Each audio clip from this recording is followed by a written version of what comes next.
Hello, friends. My name is Neil, and welcome back to Midnight Horror Picture Show. Today's episode is a fun one, as I welcome someone I've known for years and who really inspired me to start consistently making short films of my own. Erik Steele has been making movies since he was 13, professionally for the last 20 years, and somewhere along the way turned kid with a camera into a full-blown career. Directing, producing, acting, cinematographer, editor. But titles aside, Erik is a filmmaker who genuinely loves the process, the messy, hands-on, figure-it-out-as-you-go joy of making something from nothing. That love is why he founded Th3 Studio and Horror Film Roulette, both turning 13 this year. Fitting for a guy who started at 13 himself. Through both, he's become one of the local independent film scene's biggest champions, helping other filmmakers fall in love with the craft the same way he did. I'm very excited to share with you my interview with Erik Steele. All right, so Erik Steele, welcome to the Midnight Horror Picture Show. I'm stoked to finally have you on. For our listeners, can you explain a little bit of your background? Sure thing. By the way, Neil, thanks for having me on. Love what you've been doing with this channel and watching it grow. My name's Erik Steele. I'm a filmmaker. I've been professionally working in the film industry / paid to do my craft for the last 20 years. But I started when I was 13 years old, making little stop motion animations and have just a love for the craft and haven't focused on one specific aspect of it. So I am constantly jumping around different aspects of filmmaking, which has probably been a detriment to my entire career, but has helped me understand the entire process of filmmaking. You're very much a jack of all trades from what I've seen. I know one of my first more professional gigs was you had brought me on, and I don't know if this was pre-Horror Film Roulette or right around the time you started it, but you brought me down to hop in the editing bay with you when you were shooting what was going to be a reality TV series based on a local bar. My gosh. Oh my gosh. That is a deep cut. Yes. It was the night before Thanksgiving shoot of a local bar in our town. They've currently changed owners, but we did because back in the day, I had a background in reality TV. So we were very well versed in how to do reality TV, but we were like, okay, we could do our own reality TV show. And then we shot this thing. And then sadly, the edit kind of gotten taken away from us. But it was a lot of fun to shoot that day. But the edit kind of got away from us and became something completely else. But yeah, that was oh my God, that was a great time. That's a deep cut, man. I almost forgot about that. I was gonna say, man, I mean, that was I think that that was definitely the first time we had worked together, because I mean, prior to that, I met you through a couple friends. I think it was Kylie and Shantae, because you had left the restaurant that as I right before I started at that restaurant serving, and they were like, oh, hey, Neil, yeah, you do video stuff. You should talk to Erik. Erik does it but gets paid for it. And I was like, all right. Yeah, cool. I spent too much time at that restaurant. We'll just call it that restaurant. Yeah, no, that's fair. That's fair. We don't need to give them any press. They know who they are. They know who they are. But no, that's awesome, man. So when it comes to the trajectory of your career, like you said, you already had a background before the project that you brought me on in reality television. What did you do in that space beforehand? Back in 2010, when I first moved into town, the film incentives were actually going on. And I was lucky enough to get on a couple features where I got in as a media management, telecine operator, and DIT. And that kind of opened my eyes to the world of filmmaking and got to see how that process really worked, the nitty gritty, see how the donuts were made. And then after that started slowing down, me and my roommates at the time, we got into reality TV, which was happening in downtown Detroit. There was a show called Hardcore Pawn, kind of like a Pawn Stars show, and was on that for a couple of years because they changed over from a tape-based medium to digital medium, and that had kind of become my specialty. And got on that for a couple of years and jumped from that to other reality-based shows doing media management, DIT, and just a workflow to get basically the footage to post as quickly as possible and as efficiently as possible. And it's the job that really no one wants to do unless you're really, really organized. But it was a lot of fun, and it got me out of the state a lot, and sometimes out of country. And so it's kind of how I started having a real respect for like media management, file organization, and like backing things up. Because if you back things up once, you really haven't backed it up. If you back it up twice, okay, you have a little bit of a buffer. That is fantastic advice for anyone doing film, anything video related. I mean, and that's your audio files. That's everything. Yeah, absolutely. Back up your stuff. Have a backup to your backup.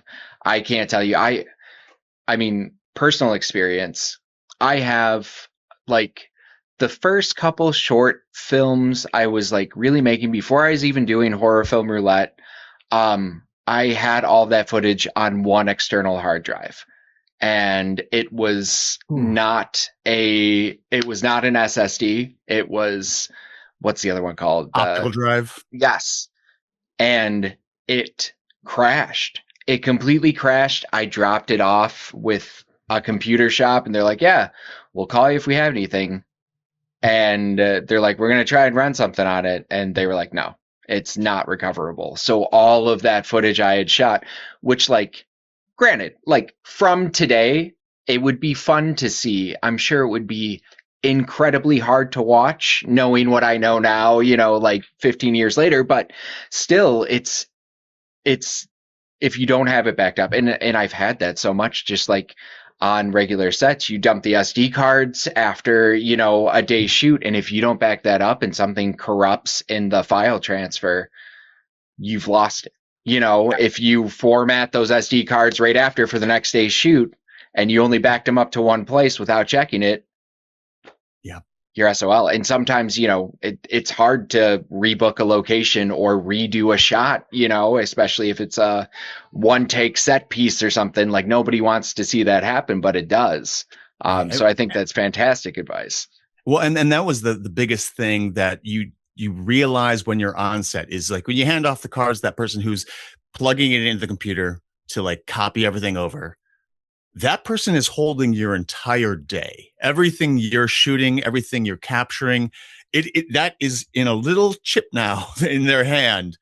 And you know, that's why I always try to really, I'm not sponsored by anyone, but like getting a program kind of like ShotPut Pro or Hedge, or even using DaVinci as a file transfer system that gives you kind of a checksum. It gives you a little receipt that says all of these files have been transferred to this location, to this location. And because, you know, if something goes wrong, the blame game starts, and you don't want to be the guy on the other end of the sheet, the side that just gets blamed for not copying everything over. It's having that, you know, CYA, as we always say. Yep. So before you went more into reality television, you're working on films that we're shooting, because that was a very exciting time in Michigan when we had the film incentives that were bringing all these productions here. What were some notable projects you got to work on? So the very first feature film that I got to thank Brent Mata for getting me on board for was Harold and Kumar 3, the Christmas movie. Yeah. That was intense because it was shot in 3D. And they used two Panavision Genesis cameras. So that was like my introduction to the film world, was Panavision Genesis cameras that I had to sync both A cam and B cam video and audio. So I got really good at syncing audio. I can now do it kind of almost visually by waveform. And So I've never really used like any of the auto sync tools, because I know those came out a couple years later. Right. But I mean, we had an entire room that was just dedicated to hard drives, the old G drives that were like the little metal tins. Yep. We had enough to make an entire throne. And we actually did. We made out of the boxes. We made a throne of G drive boxes. So that film was probably in the hundreds of terabytes of footage, because I think each one of those drives at the time were maybe no, not even, maybe a terabyte each back then. It's 2010. I don't remember how much footage we could store. But yeah, it was a wild time to see how much work went into a feature film on that scale. It was still medium-sized budget, but that's in the millions and millions of dollars that is being spent every production. And I have a lot of friends who I've met over the years who I find out like, oh, you were on that movie too? Like, oh my God, that's crazy. Some has extras, some has other background, or some who were like helping with camera. But the thing that was kind of disappointing at the time was that we were kind of given a little bit of the table scraps for those productions, because we weren't given anything but like below the line exactly jobs. Yeah. The jobs that they would not fly someone from California to do. But again, it was a great learning experience, and it really did kind of kick off my career of being able to get onto the next job. And I'm very thankful for that. 100%. If I remember correctly, you guys shot a lot of Harold and Kumar 3 in like the summer of 2010, right? Yes, with a lot of fake snow, and yes. that was wild to see in like Southfield, and I think Detroit, and they were all around the Metro Detroit area. Right. One of the shoots was at the mall over there in Troy. Yeah. Mix up its name. Somerset, right? Somerset Mall. And that was crazy. They decorated the entire place to look like Christmas in July. Right. So late summer of 2010, because I remember seeing some set dressing like with the snow around like Greektown area, but I had hopped on my second production, and I was just office like production office stuff. But we started pre-pro in the municipal building, like above Fishbones in Greektown. Yes. And so we had just started pre-production. I remember seeing some sets from Harold and Kumar, but we were starting pre-production on the straight to DVD Hostel Part 3. Wow. Which actually, like, whatever can be said about it, it did afford me the opportunity where, like, at that time I knew like I was going more into a direction of like wanting to direct and write versus acting, which is what I had been doing before. And they gave me the opportunity on that film to like shadow during pre-production the director, who was the late Scott Spiegel. Which was really cool. It was really cool to see his process and talk. Like I got to sit in on a meeting with him and his DP, where they were choosing, like, they were going through books of like gel looks to talk about the look of the film and how they got the budget approved to shoot on 16 millimeter. Like there was a whole thing. They were very excited about it. It was very cool, but yeah, you're absolutely right. And you bring up something interesting, that it was like the majority of jobs that locals got were below the line. Yeah. But at the same time, it was a phenomenal opportunity because you could get your foot in the door pretty easy. Honestly, I had worked on one production before that, but how I got the job on Hostel was not my experience. I was literally working at Blockbuster at the time. That's awesome. And this guy came in and rented the first two, but I was like talking to the guy about it, and he's like, "Oh, I'm actually producing a third one." that we're shooting in Detroit. I was like, oh, no way. That's so cool. Yeah. And he was like, oh, why don't you come work on it? I was like, okay. Dude, So see, that's like the dream of anyone who's ever worked at a Blockbuster Family Video. Like, you won the golden ticket there. that was it. That honestly, yeah. The happenstance of it all was, yeah. It was very what is it, kismet or yeah. Yeah. And I like to tell a lot of people that too, because some people had a friend who they were actually really hesitant to take a job, and it was a paid job. It wasn't paid great, but I'm like, every job in this industry, you have no idea who you're going to meet, who you're going to connect with, and it might be that job that pays barely anything. You meet the person who's going to be working with you for the next couple of years, and it might be the big job that pays you really, really well, and you're ghosted. It's completely random, this industry that we are in. It feels almost cliche how many times you hear like, oh, it's all about the connections you make and like whatever. But it 100% is. And it's like, oftentimes, at least in my experience, it's not like the people I would expect. It wasn't the people who I thought, who I know have more connections than me. It's the people that I met on the same level as me below the line who were like, hey, hopping onto this project, why don't you come do this? Or, like it's been really, really cool. But in that way, I mean, when we talk about the film community, there is such a communal aspect to it. We all just want to create our own thing. And whenever I ever talk to anyone on a set, I'm like, hey, what's the thing you're working on for yourself? Like, is there any way that I can help you with that? Or like put you in touch with someone who might know the thing you're wanting? Because I want everyone to be able to make the thing, because I know how hard it is to make a thing. And right. once you do that, it's kind of like, it's a little bit of a drug. You made the thing, it was in your brain. Now onto the next thing.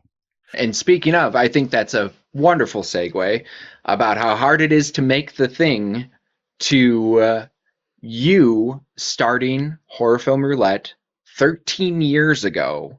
That's true. Yeah. It was birthed in a bar across the street from the current studio that I'm sitting in. And it took many years, and actually was through other conversations recently where I realized Grindhouse and Planet Terror, the Grindhouse double feature, kind of was the inspiration without me even realizing it until it came up recently. Because in between those two movies, they have those movie trailers that were for movies that didn't exist yet. And, over the years, they have become their own movies, like Machete and Thanksgiving with Eli Roth. But I think that's where that kind of drunken conversation at the bar came to, like, we should make our own short film festival of just filmmakers in Metro Detroit and beyond, where we just make originally it was 7-minute films. So in the early days, it was 7-minute films. And then, post 2020, it became 5-minute films, just to make a nice, even, right, odd number. And it spawned into this thing where, the first year we had 3 people submit: me, my roommate, and my friend Tom. And we had like 30 people in the audience.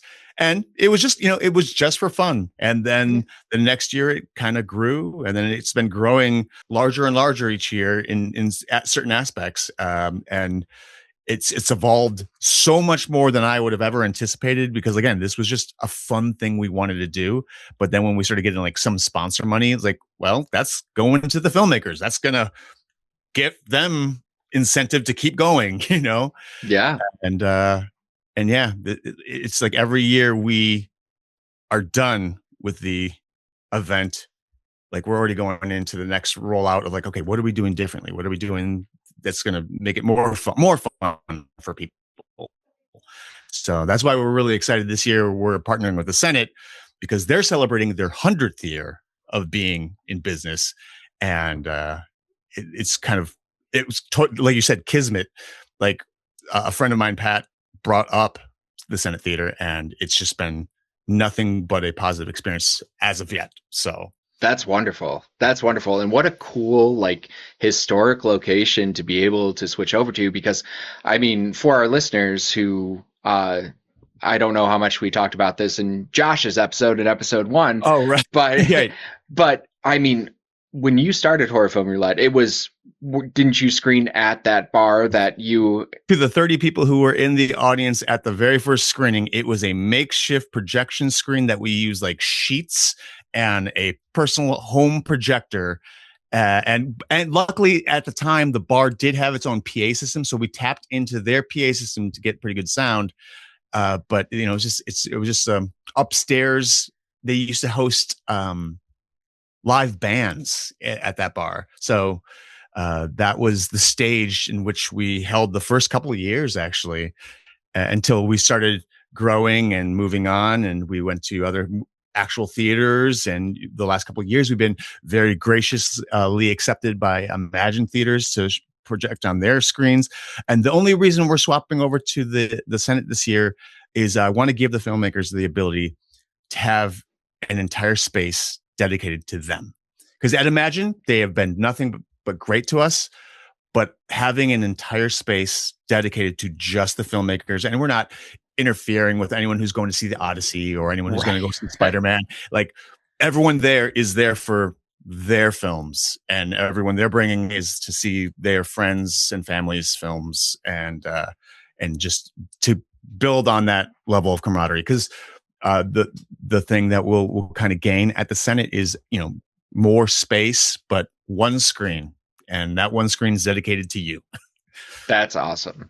That's actually that I never even like really thought of it that way, but that makes so much sense because as a filmmaker who's done Horror Film Roulette the majority of the years it's been at Imagine, you know, it feels so self-contained because it's a big theater and you guys are, you know, emceeing from the front of it and it feels self-contained. But yeah, you're right. I mean, it's the lobby is a whole space that is, you know, we're a small part of that like greater business that they're doing. Whereas, you know, to have the whole event space dedicated just to the event, I think is a really interesting change because I don't think since like the first year I did it, which was either year 2 or 3, whenever you had it at the event space inside the It was at the conference room yes. that no longer exists. Oh, it It's so doesn't. sad that that's gone.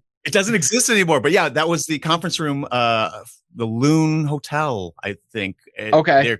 Their conference space, right there on like 15 and Van Dyke. Van Maybe? Dyke. Yeah, I Yeah. believe so. Yeah, yeah, yeah. But yeah, no, that's gone. But yeah, that used to be a really cool space. And yeah, we were only there for 1 year. And I think from that, we jumped to AMC. And then from AMC went to Imagine through just Yeah. conversations and networking. The festival itself has like clearly grown immensely over the More than years. I thought it ever would. So how do you as the producer of this festival like handle that? Like was the goal always to grow it bigger and like how does that look from your end of the process for anyone who's like thinking of starting their own film festival? Right. Well, so I mean, originally it was just for fun. Like the idea was, I mean, I think it wasn't until a friend of mine told me I had to start charging because I think even when we were at the AMC, I was eating every cost of just charging admission, and we broke even a couple years in a row. And a friend was like, "You have to start charging admission, and you have to start charging for people to submit because." One, it'll make sure that they have an incentive to actually finish it. Yes. And then, because, you know, we can only limit top 25 films because that's pretty much our runtime. And that started helping. And that's what started making us able to actually give out prizes and like, you know, actual money, which is very helpful to filmmakers. I mean, cash is king in that aspect. I guess the main goal, and we've started very minutely on this, is to be able to help donate and or give other monies to filmmakers that are working on current projects. Like we kind of somewhat sponsored. I don't know if what our actual title is for a upcoming film, Camp Hollow. Uh, Horror Film Roulette has kind of become not an official, like we're not an executive producer, we're not a like official, but like we donated to their film to get it made, because like all the money that we make from Horror Film Roulette, not a dollar of that has gone into our pockets. It's all gone either to gear that is, commonly used between the groups, or it has been used to, finance and or put that money towards people making movies. That's awesome. When I started doing it, there was such a DIY feel to it. It was a lot of, I would say when I started, it was a lot of like very close to first time filmmakers like myself at that point. Sure. And through the years, not only through like people coming back to compete every year, but I think once you did start to, like bring in the bigger prizes and incentivize a little bit more, it brought in more talent, right? And I think competition has just gotten like, which is a great thing for a film festival, but competition's gotten stiffer like year after year. Well, the thing that I love about it is, yes, the competition has definitely been getting stiffer and stiffer. But what I'm loving seeing is groups like commingling, and like I've had people asking me, like, can I direct my own film and also help someone on their film? I'm like, yes, please. Like that is more than encouraged. Everyone, I mean, should be all helping each other try to make the best thing they can, because each one will have their own vision, and each one will be seen in a different light by the audience and by the judges. And that's always such a crapshoot of taste. It's subjective, and that's one thing I hope they believe is like, just because you didn't win did not mean your film was not great. It just means it was subjective to the individuals who were judging at the time. And we were really lucky to have the Detroit Film Critics Society originally judging them. And when they sadly disbanded, I was kind of freaked out, like, oh, who's going to judge these films now? Because I can't be a partial judge. Like these are all my friends, and I'm like, right. Everyone gets 10s across the board. I'm sorry, my vote is invalid, because just making a movie is such a daunting task that I empathize with that so much that I'm like, you made it. You made it within the parameters of 4 weeks. Congratulations. That's right. Amazing. So yeah, so seeing the community grow and actually like collaborate together, even off season when like they're just like meeting up and making films now on their own with other like members of the Horror Film Roulette community, and like becoming friends, and some people getting married. I'm like, oh my God, this is more than I could have ever asked for to actually make this happen, just based off of a drunken bar night of, we should start a festival. It was different than we should start a bar. It was something we actually did. It's been so interesting to see the evolution, and you are constantly so busy, right? So like, I mean, between your actual work, and I've seen how that's taken you not only out of state but out of country. I remember where were you during 2020? Because I know during lockdown you were not in the US. No, for yeah, I was lucky enough to get a call from a group that was doing a documentary on the UFC that sent me to Abu Dhabi, and it was on Fight Island, where I was significantly out of my element because I like the UFC. I've watched the UFC in the past. Sure. But my brother is an expert in all UFC stuff. So when I was there, I was constantly texting him like, who's this person? Who's this person?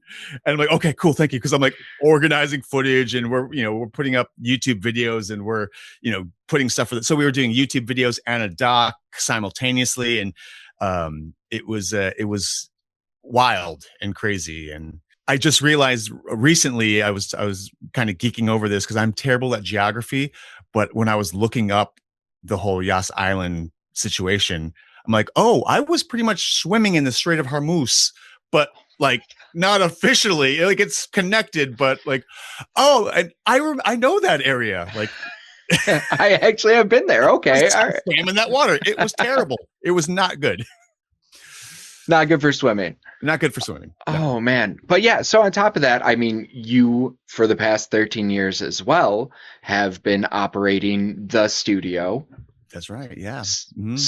So did that come out of like your freelance work just to have a home base or Yeah, me and four buddies, we it's actually based out of downtown Utica, and we wanted a base of operations to be able to do our stuff. It's not large enough to do like large scale. We could definitely call it more of a boutique studio, but it can do like green screen. We've done a couple sets that are like, you know, enough for a wide shot and like some close-ups.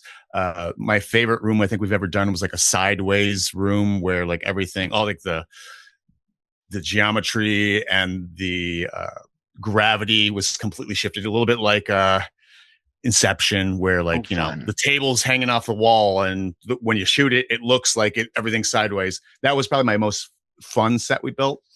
But yeah, that like we've done everything from audio recording to Zoom meetings to holding cells. Like recently, we just used the place as a holding area for a movie that was being filmed here in downtown Utica.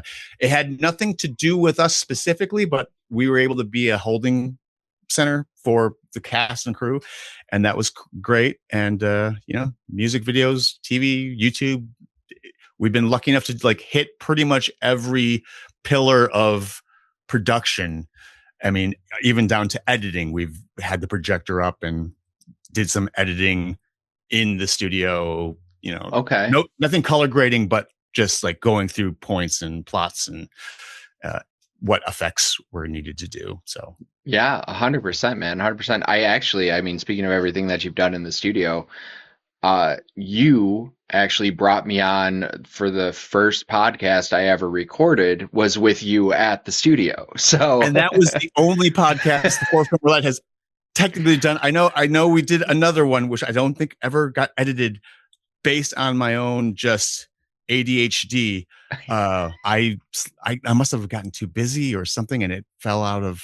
Dude, it happens. I mean, running this podcast, there have been like breaks that I did not anticipate in putting out episodes because, like you, I'm not getting paid to do this at this point. It's all like, all right, I'm a one-man band of like, I'm trying to book people. I'm trying to like set up time and schedule that on top of my day job, my independent work I do. And family. Exactly. In family. I mean, having the daughter. That's a big one. I think that takes the cake of time, But I want to give all of our listeners who are interested and who have 4 weeks to make something the opportunity to get in for this year's Horror Film Roulette. So can you give them a little overview of like what the schedule is, what, when it comes to the different categories, just a brief overview. Not a problem. So for this year's Horror Film Roulette, we are kicking it off a little earlier than normal. We are having the kickoff on September 1st. That is the day when everyone spins the wheel. This is the old wheel, but it has all the genres like slasher, monster, supernatural, thriller, sci-fi, and there will be a bonus genre, which actually people are voting on right now. Currently in the lead at this moment is metaphor for trauma. So that one is currently in the lead at the moment of the bonus genre. But yeah, so everyone spins the wheel. They get their genre. You have a chance to win prizes as well. And then from there on, you have 4 weeks to write, shoot, and edit your film. And the whole point of the kickoff event, if you can't be there in person, that's totally okay. You can be remote. But the real reason to be there in person is to just be there with your peers. And like I said, it is all about building a community of people. You're more than welcome to work with other teams. We one year had a guy who, my buddy James, was in like 3 or 4 films as an actor. So, if you have actor friends, if you have filmmaker friends, like, we definitely recommend you to collaborate. I know it's 4 weeks of craziness, but we don't have to do this alone. It is very difficult to do alone. I'm not saying impossible, but it's way more recommended to build a team and to work with them. So on October 23rd is when we showcase the films at the Senate Theater, and someone will be walking away with $2,000. Yeah, nice. So when it comes to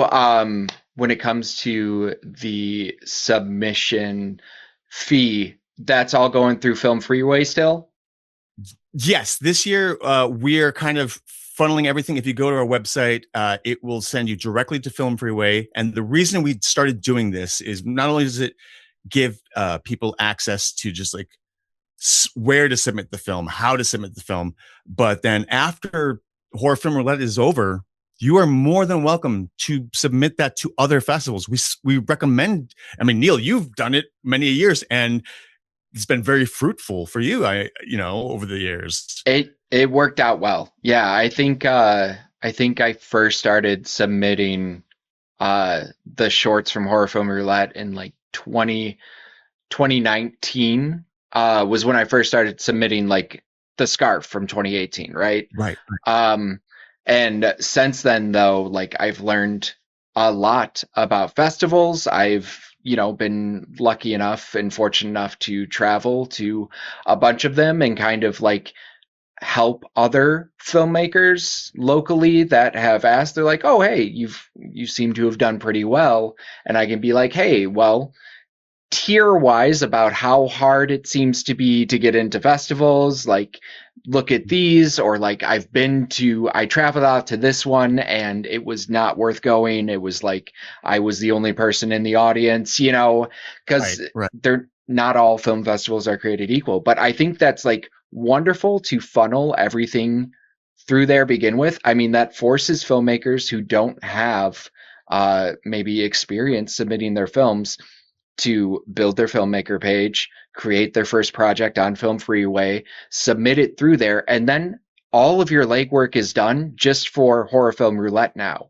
And then it's finding these other festivals, and it's one click, add it to cart, pay, and you are submitted to however many festivals you want to try to get into. And I think that's a really smart way that's really beneficial to filmmakers who may not have that experience. Yeah, I wish I could take credit for that, but that was definitely Josh's suggestion. And I think it was inspired by you for when you submitted the scarf, because I was like, we should be using FilmFreeway. And then another year passed and like, we should really be using FilmFreeway. And then we finally, okay, we're going to use FilmFreeway. And that's how we're going to make sure everything stays cohesive. And because, we were using Google Drive and sometimes people were having issues with it. And I'm like, no, all one place.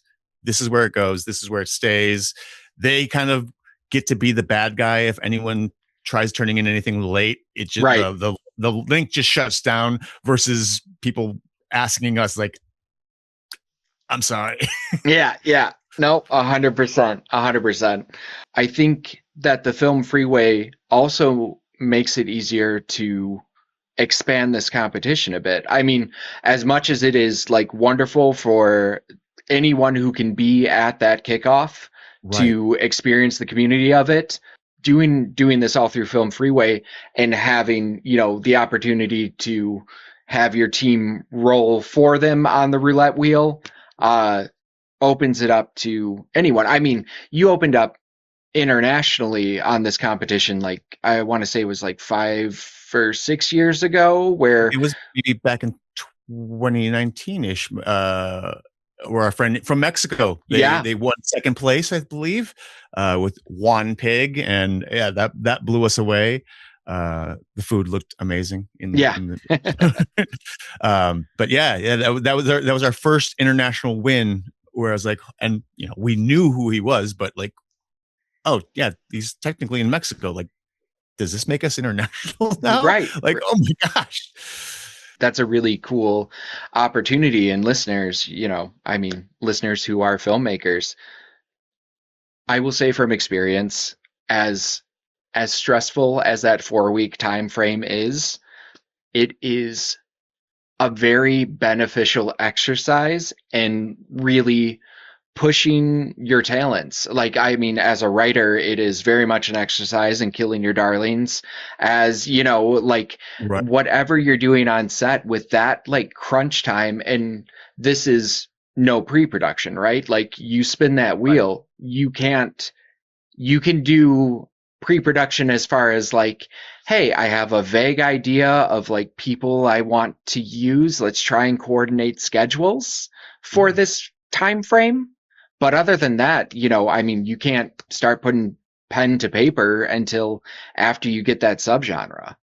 Well, and even some of your original first films, I think before 2020, our timeline was 2 weeks. 2 weeks. So it was 2 weeks in the beginning. So we've expanded and we've empathized with filmmakers. Like we will give 4 weeks, which is I remember when that change happened and I was like, oh, I feel like I have so much time now to do this. Well, and that's why I say it's the 1 week to write, 1 week to shoot, 1 week to edit, and 1 week to procrastinate. It does not have to be in that order, except for maybe shoot and edit.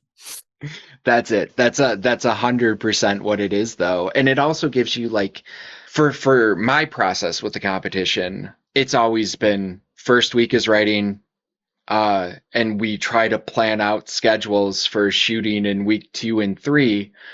But then by like week 3, when we're editing in the edit bay, if I realize like, oh shit, we need an insert, we need a pickup, or we need to reshoot this, I have that 4th week to get 1 day where I can do my pickups. Just to get those little aspects that you needed. Yep. No, it's such a fun competition to do. It really is. So filmmakers, if you're listening, go to horrorfilmroulette.com. I'll have it linked in the show notes, and I'll link I believe their FilmFreeway page is already linked on the Midnight Horror Picture Show page on our website. But I'll make sure everything you need is in the show notes. Get on that before the kickoff on September 1st, and make some art, make some spooky films. And we've also, by the time this comes out, I should have posted the how to sign up, because we've been getting a couple questions of how to sign up on FilmFreeway, because it is a little bit of a jumping through hoops, but nothing crazy. And so we made a step-by-step guide to, if you want to join Horror Film Roulette, this is your step-by-step process. So perfect. That's been much needed for years, and we finally made it. We just haven't posted it yet. But by the time this comes out, it should be up. So what's the plan moving forward? Like, with 2027 and beyond? Whoa. Yeah. Well, okay. Well, there are, I mean, like I said, we did our first dipping our toe into helping give money to a independent horror film. Want to keep doing that. Even my brother making his own featurette based off of a Horror Film Roulette project that he did years before, expanding upon that story, is something that we would love to further do for other filmmakers if it's possible financially. Financing actual feature films of people's Horror Film Roulette ideas, that would be the dream. That would be really cool to be able to create a pipeline for that, where Horror Film Roulette serves as like that idea, the pitch stage, right? Right. That's a wonderful idea. What do you like outside of Horror Film Roulette? Do you have anything exciting coming up that you want to talk about? So aside from Horror Film Roulette, which does take up a good amount of my free time, there is a feature film that my brother and I have like written out, and we're looking to make happen. It's gone through many different avenues of possible pre-production. So the goal is to hopefully get that somehow, raise some money for that. And on top of that, a short, small little fun web series based off of the set that I have in our basement, the Cyberpunk bar.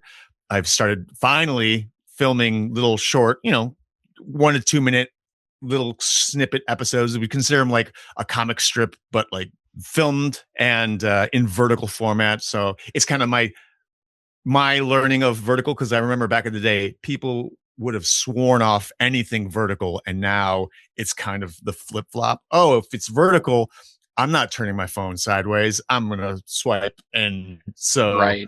I mean, obviously, I'll link your Instagram. Is there anywhere else people can find you to like follow these projects as they?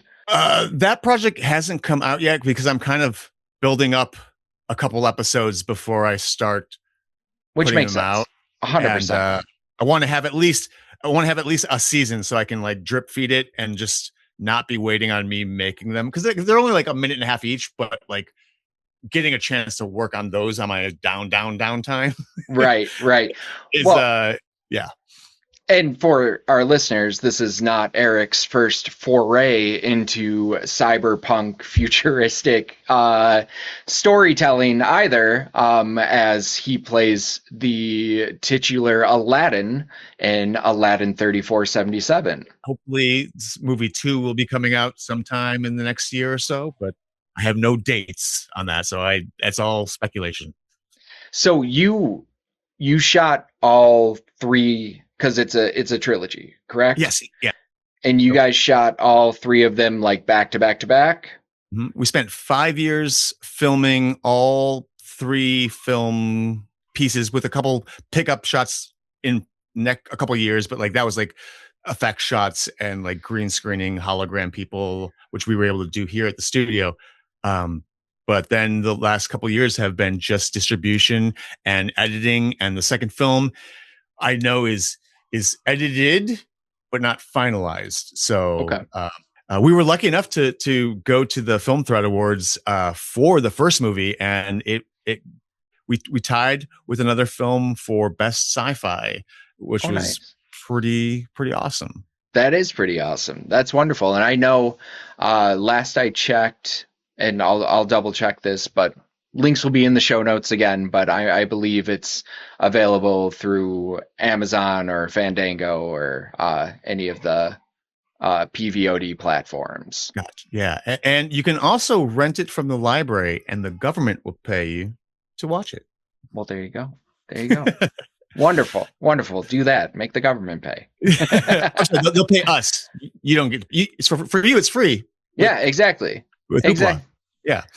So, Erik, thank you so much for taking the time today. Listeners, I'll have all the links we talked about so you can follow along with Erik when he releases the new series, everything with Horror Film Roulette, and just keep up with what he's doing, or reach out if you're looking to start your own festival. I'm sure he'd answer any questions you have. Awesome. Well, Erik, thank you so much, man. I'm very excited. It's been wonderful watching this film festival grow and having the opportunity to be a part of it. And I'm very excited for what you guys do in the future. Thank you so much, man.